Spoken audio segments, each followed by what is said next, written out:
అని చెప్పినప్పుడు ఆయన తీసుకెళ్లి నన్ను ఇక్కడ కూర్చోబెట్టుకొని నాతో పాటు వచ్చేస్తావా అని అడిగారు. నాకు ఇప్పటికీ కూడా మాటలు గుర్తు. తర్వాత ఇంటికి తీసుకెళ్లారు, మళ్ళీ కూర్చొని ఫోటో తీపించుకున్నారు. తర్వాత అన్నారు నా కుటుంబం అన్నారు. ఈ రోజు అదే విధంగా నారా లోకేష్ గారు మా అమ్మగారు నాన్నగారు కలిసినప్పుడు ఏమన్నారంటే ఇది నా కుటుంబం అమ్మా, నేను మర్చిపోతాను అని చెప్పు అన్నారు. ఎందుకంటే గౌరవం ఏం కావాలి పార్టీలో? కుటుంబంలా చూసుకునే నాయకులు ఉండడం మన అదృష్టం, కుటుంబంలా నడిపించే నాయకత్వం ఉండడం అదృష్టం. కష్టం వస్తే బల్ల గుర్తి నాకు ఈ కష్టం ఉంది సార్ అని చెప్తే నువ్వు నన్ను అన్నాను పిల్లగా సార్ అంటావేంటి అని చెప్పి భుజం మీద తట్టి కష్ట సమయాల్లో తీసుకెళ్లేవాడు నాయకుడు. అలాంటి నారా లోకేష్ గారు ఉండడం మన అదృష్టం అని చెప్పి సందర్భంగా సవినీయంగా మనం చేసుకుంటున్నాను. మొన్న ఢిల్లీలో అత్యంత నేషనల్ మీడియా ప్లాట్ఫామ్ మీద మాట్లాడుతున్నప్పుడు ఆయన మాట అనర్గళంగా మాట్లాడుతున్నప్పుడు ఆయన ట్రాన్స్ఫర్మేషన్, ఆయన కష్టం, ఆయన సంకల్పాన్ని చూసినప్పుడు ఆయన్ని ఆదర్శంగా మన యువకులందరూ తీసుకొని రేపు రానున్న రోజుల్లో తెలుగుదేశం పార్టీ భవిష్యత్తు సేఫ్ హ్యాండ్స్ లో ఉంది, నారా లోకేష్ గారి హ్యాండ్స్ లో ఉందని చెప్పి ఈ సందర్భంగా గర్వంగా చెప్పదలుచుకున్నాను. ఈ రోజు నేను ఇంత పొగడదలుచుకోలేదు, ఇది పొగడతలు కాదు, నేను నిజం చెప్తున్నాను. ఎందుకు నేను ఒక ప్రెస్ మీట్ లో అన్నాను, మంగళగిరి లాంటి నియోజకవర్గాన్ని ఎంచుకోవాలంటే నాకు కూడా దొంగ సరిపోదు. ఎందుకు సరిపోదంటే 83 నుంచి మొన్నటి దాకా ఎప్పుడు కూడా గెలలేని నియోజకవర్గం. ఆ నియోజకవర్గంలో నేను గెలుస్తానని వెళ్ళడం, మొక్కుబట్టు పట్టుకొని నేను గెలుస్తానని అక్కడ కూర్చొని ఒకసారి ఓడిపోయిన తర్వాత ఎంతో మంది వచ్చి నిరాశ కల్పించినా కానీ అక్కడే ఉండి గెలిచి చూపెడతారని చెప్పి అక్కడ జెండా ఎగరేసి అత్యంత ఉన్నతమైన మెజార్టీని తీసుకొచ్చిన అలాంటి నాయకత్వం నేను చెప్తున్నాను. లేదు జగన్మోహన్ రెడ్డి పులివెందులు రమణ్ బయటికి ఇంపాసిబుల్. రాహుల్ గాంధీని ఆయన్ని ఎక్కడికన్నా వెళ్ళి కష్టమైన నియోజకవర్గంలో ఎక్కడైతే కాంగ్రెస్ గెలదో అక్కడికి వెళ్ళమనండి, ఇంపాసిబుల్. కానీ 83 నుంచి గెలలేని నియోజకవర్గాన్ని ఎంచుకొని ఆ నియోజకవర్గంలోని ఈ రోజు గెలవడం అనేది చిన్న విషయం కాదని చెప్పి ఈ సందర్భంగా సవినీయంగా మనం చేసుకుంటున్నాను. అందుకే ఈ రోజు నాకు ఎంతో సంతోషం ఉంది.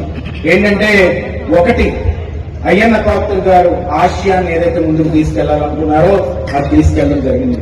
రెండు, ఈ నర్సీపట్నం గడ్డకి ఎప్పటికైనా మేము ఇంత మాకు ప్రజలు చేసినందుకు కనీసం వాళ్ళకి గౌరవంగా చెప్పుకునే విధంగా మేము తయారవ్వాలనుకున్నాం. ఈ రోజు మీరందరూ కూడా చెప్పుకునే విధంగా మా ఓడు రాజ్యసభ ఎంపీ స్థానంలో కూర్చున్నాడని చెప్పుకునే విధంగా మీరందరూ కష్టపడినందుకు ఈ గౌరవాన్ని ఇచ్చిన తెలుగుదేశం పార్టీ, నారా చంద్రబాబు నాయుడు గారు, నారా లోకేష్ గారు, నారా భువనేశ్వర్ గారు, ఆ కుటుంబ సభ్యులందరికీ కూడా పేరున శిరస్సు వంచిన హృదయపూర్వక కృతజ్ఞతలు నమస్కారాలు తెలుపుకుంటున్నాను. అమ్మ పద్మావతి గారు కానీ, అయ్యన్న పాత్రుడు గారు కానీ మమ్మల్ని క్రమశిక్షణతో పెంచారు. ఇప్పటికొచ్చి మేము ఎక్కడా కూడా ఏ పళ్ళెత్తి తప్పు చేయలేదు. తప్పు అంటే ప్రతి మనిషి తప్పు చేస్తాడు, కానీ మేము మాత్రం ఎక్కడ కూడా కుటుంబ పేరు పోగొట్టే విధంగా, పార్టీ పేరు పోగొట్టే విధంగా ఎప్పుడు కూడా తప్పు చేయకుండా ముందుకెళ్తాం. అయితే నేను ఒకటి చెప్పాలి, అంత పేరు మేము గణించుకోవచ్చు, కానీ ఆ పేరుని చెడగొట్టడం మాత్రం ఎప్పుడు చేయమని చెప్పి ఈ సందర్భంగా మీ అందరికీ సౌకర్యంగా చేసుకుంటూ నాకు ఇంత మంచి అవకాశాన్ని ఇచ్చారు. ఈ రోజు అల్లూరి సీతారామరాజు గారు నడయాడిన భూమిని, ఇలాంటి భూమి మీద నేను పాదయాత్ర చేశాను. పాదయాత్ర ఇక్కడి నుంచి కలెక్టర్ ఆఫీస్ విశాఖపట్నం పాదయాత్ర చేసినప్పుడు నాతో పాటు ఎంతో మంది కలిసి నడిచారు. దాంట్లో పెద్ద పెద్ద ముసలి వాళ్ళు కూడా నడిచారు. దాని నుంచి ఇంతమంది నడిచినప్పుడు నాకు అనిపించింది వీటికోసం ఏం రుణం తీర్చుకోవాలి. ఇంత దాంట్లో ఒక ఆయనకి నేను డబ్బులు ఇద్దామని ఇలా ట్రై చేస్తూ కూడా నాకు వద్దమ్మా అని చెప్పి గట్టిగా తిట్టడం మొదలు పెట్టాను.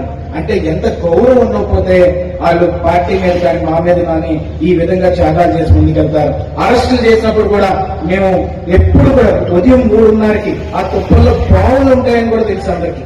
పావులు ఉంటాయని తెలిసి కూడా అక్కడికి వచ్చేసి ఆ క్రేన్ అడ్డంగా పడుకుంటారంటే నిజంగా ఆ జన్మంతో రుణపడి ఉండాలి మీ అందరికీ చెప్పి చేసుకుంటూ పార్లమెంట్ లో ఎట్టి పరిస్థితుల్లో గలాన్ని నింపించి నారా చంద్రబాబు నాయుడు గారు, నారా లోకేష్ గారు ఇచ్చిన గైడెన్స్ మీద ఏ విధంగా ముందుకు తీసుకెళ్లాలో అన్ని విధాలుగా ముందుకు తీసుకెళ్లే విధంగా మేము చేస్తాం. రాష్ట్రంలో ఏ సమస్య అయినా చంద్రబాబు నాయుడు గారు ఒక మాట చెప్పి ఎట్టి బస్సులు కలం ఇవ్వాలంటే ఎట్టి బస్సులో దాన్ని ముందుకు తీసుకెళ్లాలని ముందుకెళ్తాం. ఈ రోజు నాకు నందమూరి తారక రామారావు గారికి అత్యంత ఆజన్మాంతం ఆ కుటుంబానికి రుణపడి ఉంటామని చెప్పి సందర్భంగా సభ్యంగా మనం చేసుకుంటూ